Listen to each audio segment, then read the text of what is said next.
Good afternoon. আজকের আলোচনা মূলত স্কুলের ছাত্রছাত্রীদের জন্য। স্কুলের নবম, দশম ও একাদশ শ্রেণীতে নজরুল ইসলামের ভিন্ন ভিন্ন তিনটি কবিতা রয়েছে। নবম শ্রেণীতে রয়েছে ভাঙার গান।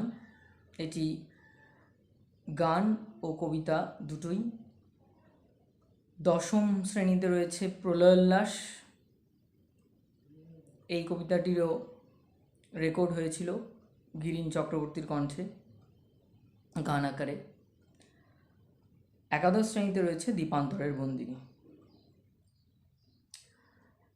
এই তিনটি কবিতা আলোচনা করতে গিয়ে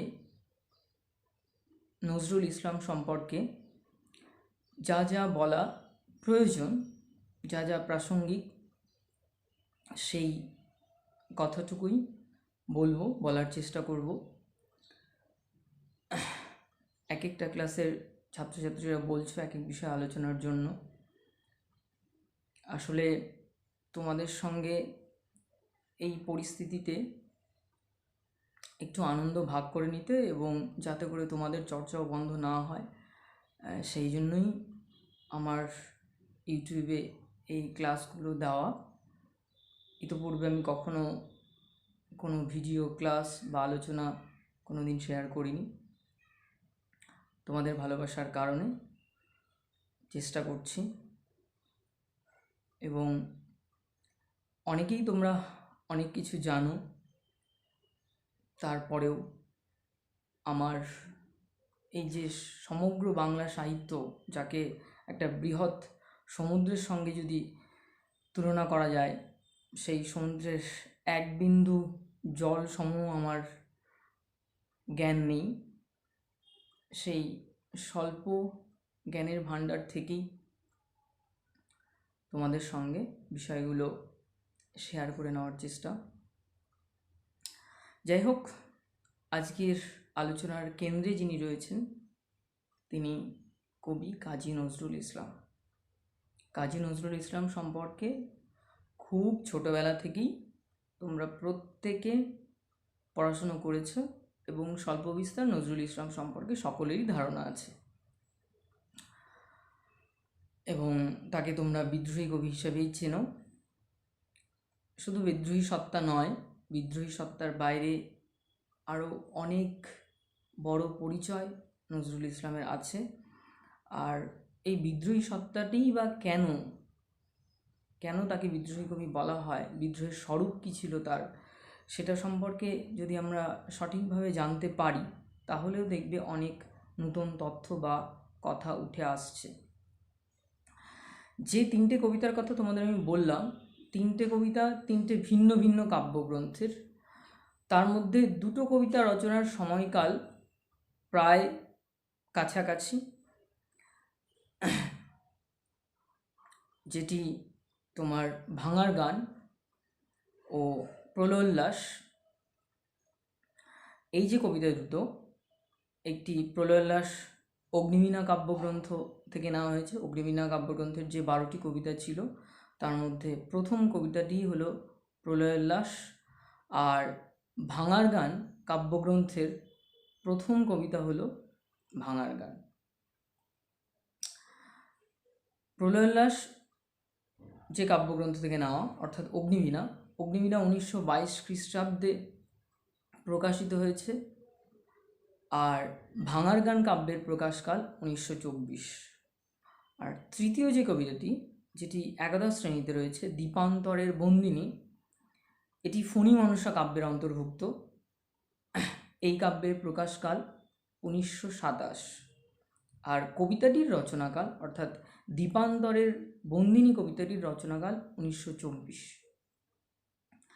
ভাঙার গান 1921 খ্রিস্টাব্দ, প্রলয়োল্লাস 1921 খ্রিস্টাব্দ, দীপান্তরের বন্দিনী 1924 খ্রিস্টাব্দ। তিনটে কবিতা তিনটে ভিন্ন কাব্যগ্রন্থের ভিন্ন ভিন্ন বৈশিষ্ট্য আছে। তারপরেও কোথাও যেন বিষয়গত দিক থেকে তিনটি কবিতা একই সূত্রে গ্রথিত। নজরুলের মূল যে পরিচয়, যে কারণে তাকে আমরা বিদ্রোহী কবি বলি, বা নজরুলের যে বিদ্রোহী সত্তা, সেই বিদ্রোহী সত্তার প্রকাশ তিনটে কবিতাতেই রয়েছে। ভাঙার গান কবিতাতে তিনি ব্রিটিশদের সমসাময়িক যত জেলখানা বা কারাগার বা শৃঙ্খল ছিল সেই সমস্ত কিছুকে ভেঙে ফেলতে বলেছেন। প্রলয় নাচনের কথা বলছেন এই কবিতাতেও। বিষাণ বাজানোর কথা বলছেন শিবের শিব ঠাকুরকে রুদ্রমূর্তি ধারণের কথা বলছেন। আবার প্রলয়োল্লাস কবিতাটি শিব ঠাকুরের যে প্রলয় নাচ, সেই প্রলয় নাচের তাৎপর্যকে কেন্দ্র করেই এই কবিতাটা লেখা। এই কবিতাতেও সাম্রাজ্যবাদী শোষণের ফলে মানুষের যে অসহায়তা ফুটে ওঠে, কিংবা যে যন্ত্রণা মানুষ ভোগ করেন, পরাধীনতার যে শৃঙ্খলার মধ্যে মানুষ থাকেন, সেই শৃঙ্খল থেকে মুক্তির কথা বলেছেন। প্রলয় সাধারণত ধ্বংস করে, প্রলয়কে আমরা ভয় করি, তথাপি তিনি এই কবিতাতে প্রলয়ের নিমিত্ত উল্লাস করতে বলছেন। তিনি স্পষ্টই বলছেন, ধ্বংস দেখে ভয় কেন তোর, প্রলয় সৃজন নূতন বেদন।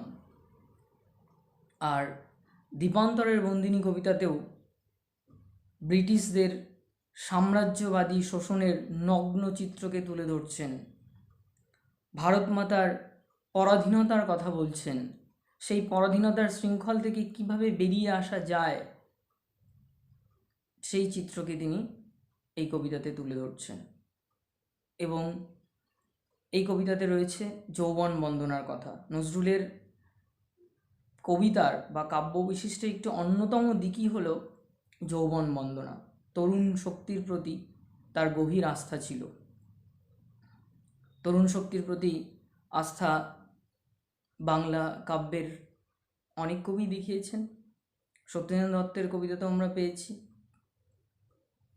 আবার রবীন্দ্রনাথ ঠাকুরও ছাত্র দল তথা তরুণদের প্রতি তাদেরকে কাঁচা বলে সম্বোধন করছেন এবং তারাই নতুন কিছু বয়ে আনতে পারে বলেছেন। সুকান্ত ভট্টাচার্য তার 18 বছর বয়স কবিতাতেও বলছেন, এই বয়স জানে না কাদা, সোপে আত্মাকে অর্থাৎ আত্মবিসর্জন দিয়ে শপথের কোলাহলে ওরা এগিয়ে চলে, তাই এদেশের বুকে 18 আসুক নেমে। নজরুল তার ছাত্র দলের গান কবিতাতে বলছেন, আমরা শক্তি, আমরা দল, আমরা ছাত্র দল। সুতরাং তরুণ শক্তির প্রতি কিন্তু নজরুলের গভীর আস্থা ছিল। এখন এই যে তিনটে কবিতা এবং তিনটে কবিতার মধ্যে যে বিষয়গত সাদৃশ্য আমরা লক্ষ্য করলাম, দ্বীপান্তরের বন্দিনী সম্পর্কে আরও একটু বলি। এগুলো সবই ইনফরমেটিভ কথাবার্তা, পরে প্রত্যেকটা কবিতা ধরে আলাদা আলাদা ব্যাখ্যা আমি বলবো।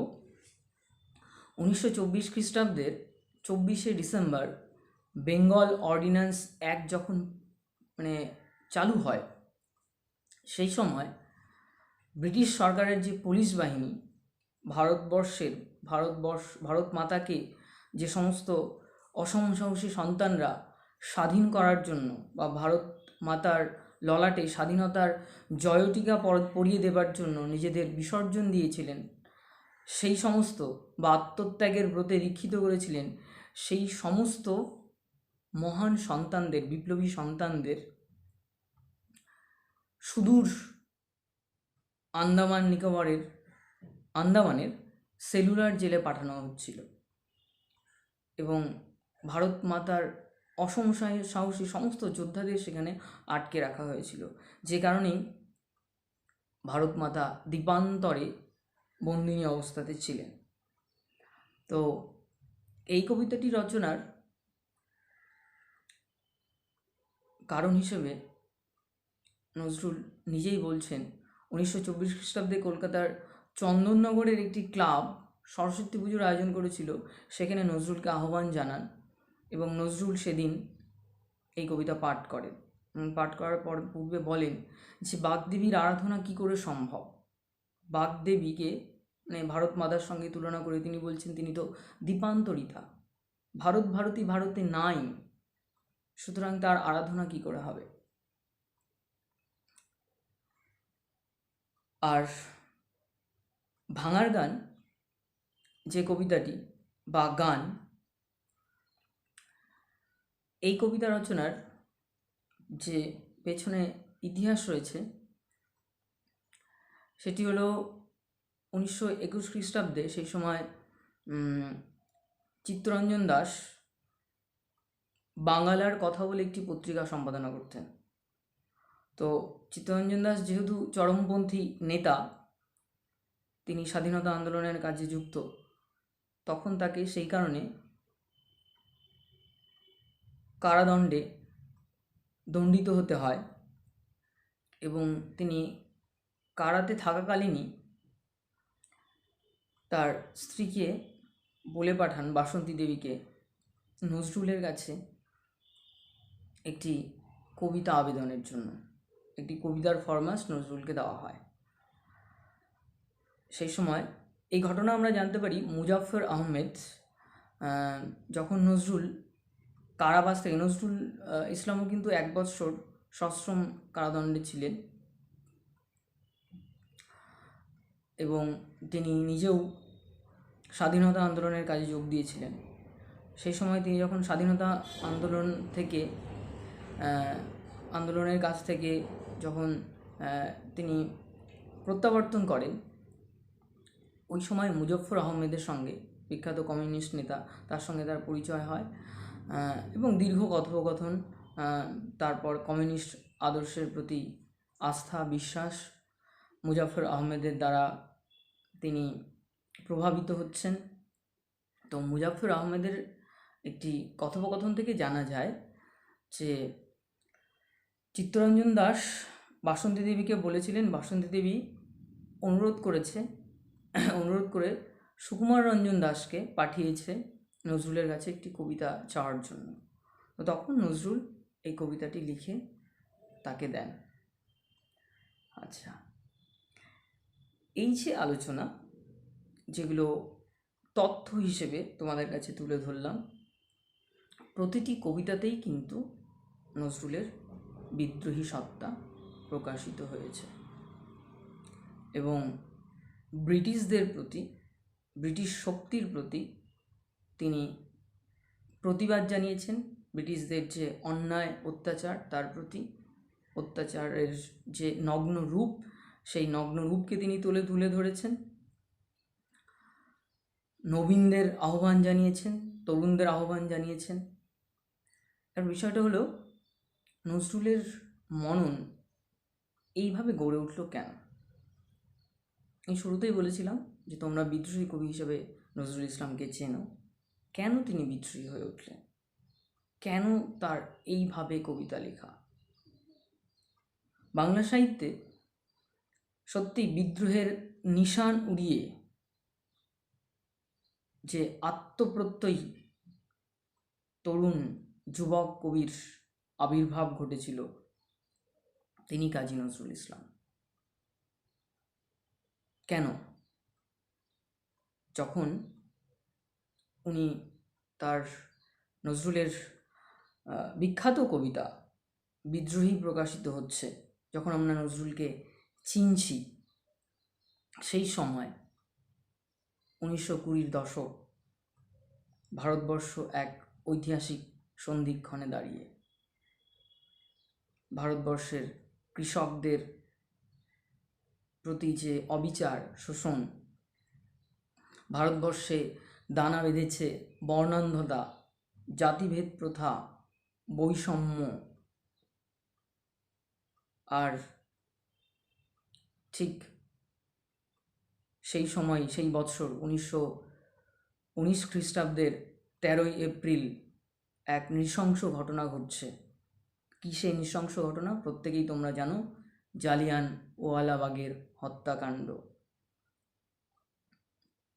আর এই ঘটনার 1 বছর পরে 1921 খ্রিস্টাব্দে মহাত্মা গান্ধীর নেতৃত্বে চলছে অসহযোগ আন্দোলন। এই অসহযোগ আন্দোলনে কাজী নজরুল ইসলাম নিজেও অংশগ্রহণ করেছিলেন। কিন্তু অসহযোগ আন্দোলন যখন হিংসাত্মক আকার নেয় চৌরিচৌরার ঘটনার পরে, সেই সময় মহাত্মা গান্ধী আন্দোলন প্রত্যাহার করেন এবং তার অনুগামীদের আন্দোলন প্রত্যাহারের নির্দেশ দেন। সেই সময় এই যে ভারতবর্ষীয় সাধারণ মানুষের যে দুর্দশা, এই দুর্দশা কিন্তু নজরুল ইসলাম দেখছেন, তার অভিজ্ঞতা সঞ্চিত হচ্ছে। নজরুল ইসলামের কবি হিসেবে আত্মপ্রকাশ সাংবাদিক রূপে। অন্ততপক্ষে এই বিদ্রোহী সত্তাকে বোঝাতে গেলে দুটো পত্রিকার কথা না উল্লেখ করলেই নয়। একটি হচ্ছে বঙ্গীয় মুসলমান সাহিত্য পত্রিকা, যে পত্রিকাতে তার প্রথম প্রকাশিত কবিতা মুক্তি প্রকাশ পাচ্ছে। আর এই পত্রিকার সম্পাদক হলেন মুজফ্ফর আহমেদের কথা একটু আগেই তোমাদের বললাম। যখন নজরুল সেনাদল থেকে বেরিয়ে এসেছেন এবং সাহিত্য রচনার কাজে মনোনিবেশ করছেন, সাহিত্য থেকে আকর্ষণ করছে, সেই সময় মুজফ্ফর আহমেদের সঙ্গে তার পরিচয়। আর মুজফ্ফর আহমেদের সূত্র ধরেই একজন মুসলিম রাজনীতিবিদ ফজলুল হক বলে এক ব্যক্তির সঙ্গে তার পরিচয়। ফজলুল হকের সহযোগিতায় উনি নজরুল ইসলাম নবযুগ বলে একটি প্রাত্যহিক পত্রিকা প্রকাশ করছেন।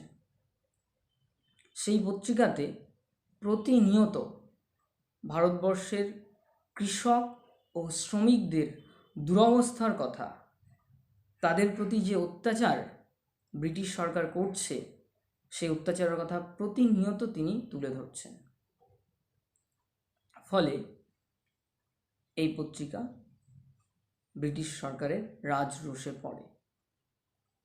1919 খ্রিস্টাব্দের জানুয়ারি মাসে এই পত্রিকার প্রকাশ বন্ধ করে দেয় ব্রিটিশ সরকার। আর তার ঠিক 2 বছর পরে 1922 খ্রিস্টাব্দে নজরুল ইসলাম আরও একটি পত্রিকা সম্পাদনার কাজে অংশগ্রহণ করেন, নিজেকে নিযুক্ত করেন। সেটি হলো ধূমকেতু। ধূমকেতু পত্রিকার প্রথম সংখ্যাতেই তিনি বলছেন যে সবচেয়ে বড় ধর্ম হলো মানবিকতা। তোমরা প্রত্যেকেই জানো যে নজরুল ইসলাম তার কবিতার মধ্যে অসাম্প্রদায়িকতার বাণী ভীষণভাবে আমাদের কাছে পৌঁছে দিতে চেয়েছিলেন। নিজে অসাম্প্রদায়িক হয়ে মানুষের মধ্যে মানবিকতাকে বড় করে তোলার জন্য বিভিন্ন সম্প্রদায়ের আক্রমণের মুখেও তাকে পড়তে হয়েছিল। যখন ধূমকেতু পত্রিকা তিনি প্রকাশ করছেন, সেই সময় শরৎচন্দ্র চট্টোপাধ্যায় বলছেন যে নজরুল শত্রু মিত্র নির্বিশেষে সত্যি কথাকে নির্ভয়ে এই পত্রিকায় প্রকাশ করছেন। রবীন্দ্রনাথ ঠাকুর বলছেন যে এখনও যাদের মধ্যে ভারতবর্ষের প্রকৃত অবস্থা সম্পর্কে বোধ গড়ে ওঠেনি, এই পত্রিকা পাঠের ফলে সেই বোধ গড়ে উঠবে। নজরুল এই পত্রিকা প্রকাশনার কাজ চালিয়ে যান এবং এই পত্রিকাতেই তার দুটো বিখ্যাত কবিতা প্রকাশিত হয়।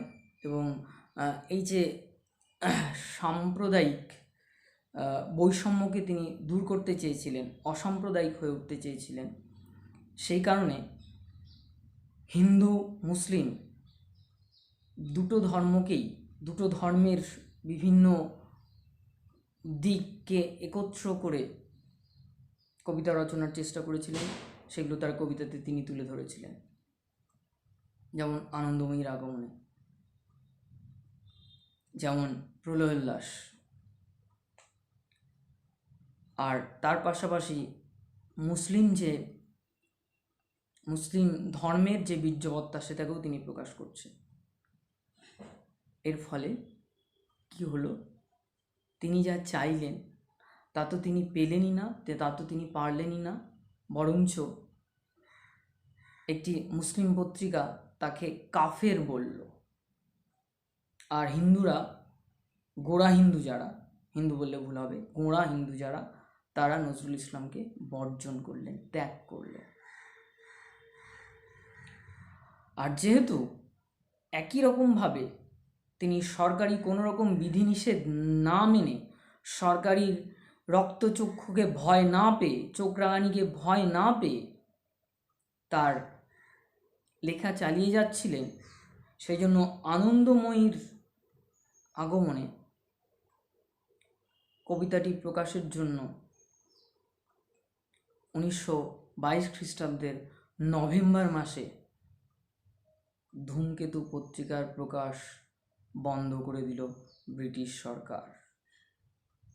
আর সেই সময় তার কণ্ঠে ধ্বনিত হলো, আমার বাঁশিকে বাজেয়াপ্ত করলেও বাঁশির সুর থেমে যাবে না,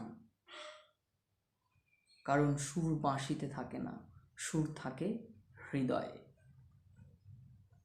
এই হলেন আমাদের কবি নজরুল ইসলাম, যে কারণেই তার মধ্যে বারুদ, তার মধ্যে অসংখ্য জ্বালা, সর্বপ্রকারের অন্যায়, অত্যাচার, শোষণ, পীড়নের বিরুদ্ধে তিনি প্রতিবাদ জানিয়েছেন। বিদ্রোহী কবিতাতে তিনি বলছেন, মহাবিদ্রোহীর অনক্লান্ত আমি সেই দিন হব শ্রান্ত, যবে উৎপীড়িতের ক্রন্দন রোল আকাশে বাতাসে ধ্বনিবে না, যবে অত্যাচারীর খড়গ কৃপান ভীম রণভূমে রণিবে না। এবং কি তার বলিষ্ঠ প্রত্যয় দেখো, এ কথা বলতেও তিনি বিন্দুমাত্র দ্বিধাবোধ করছেন না। আমি বিদ্রোহী ভৃগু ভগবান বুকে এঁকে দিই পদচিহ্ন, আমি অজর অমর অবয় অব্যয় অক্ষয়। আর সাম্যবাদী চেতনার কথা তো তিনি তার সাম্যবাদী বলে যে কবিতা কাব্যগ্রন্থটি, সেই কাব্যগ্রন্থের বিভিন্ন কবিতায় বিভিন্ন প্রকার সাম্যের কথা বলে গেছেন। কখনো বলেছেন গাহি সাম্যের গান, নারী পুরুষে ভেদাভেদ নাই। কখনো বলছেন গাহি সাম্যের গান, মানুষের চেয়ে মহিয়ান কিছু নাই। আবার কখনো বলছেন গাহি সাম্যের গান, যেখানে আসিয়া এক হয়ে গেছে সব বাধা ব্যবধান। সমস্ত বাধা, সমস্ত ব্যবধান তিনি ঘোচাতে চেয়েছিলেন। আর তাই তার গভীর বিশ্বাস ছিল, আত্মবিশ্বাস ছিল তরুণ শক্তির প্রতি। তরুণদেরকে তিনি আহ্বান জানাচ্ছেন, নবীন মন্ত্রে দানিতে দীক্ষা, আসিতেছে ফাল্গুনী, জাগরে জওয়ান ঘুমায় না ভুয়ো শান্তির বাণী শুনি। ভারতবর্ষকে স্বাধীন করতে হবে। ভারত মাতা দীর্ঘদিন ধরে পরাধীনতার গ্লানি ভারে জর্জরিত। এই পরাধীনতার শৃঙ্খল মোচন করতে হবে। ভারত মাতার সন্তানদের এই কারণে এগিয়ে আসতে হবে। ভাঙার গান, দীপান্তরের বন্দিনীতে স্পষ্টভাবেই তিনি বলছেন এই কথা। আর প্রলয়োল্লাস কবিতাতে কেবলমাত্র ভারতবর্ষের স্বাধীনতার কথা তিনি বলছেন না। আমার মনে হয়েছে যে বিশ্বের যে সমস্ত রাজ্য, যেখানে যেখানে পরাধীনতার যন্ত্রণায় মানুষ ভুগছে, সমস্ত এরকম পরাধীনতাকামী শক্তিদেরকে জাগিয়ে তুলতে চেয়েছেন। আসুক প্রলয়, আসুক ধ্বংস, তার মধ্যে নতুন কিছু করে উঠুক। আর তিনি সেই চরম সর্বনাশও ব্রিটিশ শক্তি চেয়েছেন। যারা কেড়ে খায় ৩৩ কোটি মুখের গ্রাস, আমার রক্ত লেখায় লেখা হয় তাদের সর্বনাশ। ইনি হলেন আমাদের কবি কাজী নজরুল ইসলাম। আর তার কবিতার আরও অন্য দিক আছে, যেগুলো মানে ক্লাস 9, 10 বা 11-এর যে সমস্ত ছাত্রছাত্রী তোমরা, তাদের জন্য অত কিছুর প্রয়োজন নেই। এই 3টে কবিতার নিরিখে যতটুকু বলার বলে আমার মনে হয়েছে ততটুকুই বললাম। এরপরে এই 3টে কবিতা ধরে আলাদা আলাদা করে আলোচনা করব। প্রত্যেকে পড়াশোনার মধ্যে থাকো, কারণ একটা দীর্ঘ বিরতিতে কিন্তু আমাদের থাকতে হচ্ছে। এই বিরতি একদিকে যেমন আমাদের পড়াশোনার প্রতি যে আগ্রহ বা অভ্যেসটা গড়ে উঠেছিল, সেখান থেকে কিন্তু আমাদের সরিয়ে নিয়ে যেতে পারে। তাই পড়াশোনা প্রত্যেকে চালিয়ে যাও, সময় পাচ্ছ প্রচুর, একটা সুশৃঙ্খল জীবনযাপন করো, সর্বোপরি পড়াশুনো চালিয়ে যাও। কেমন? সকলে ভালো থেকো।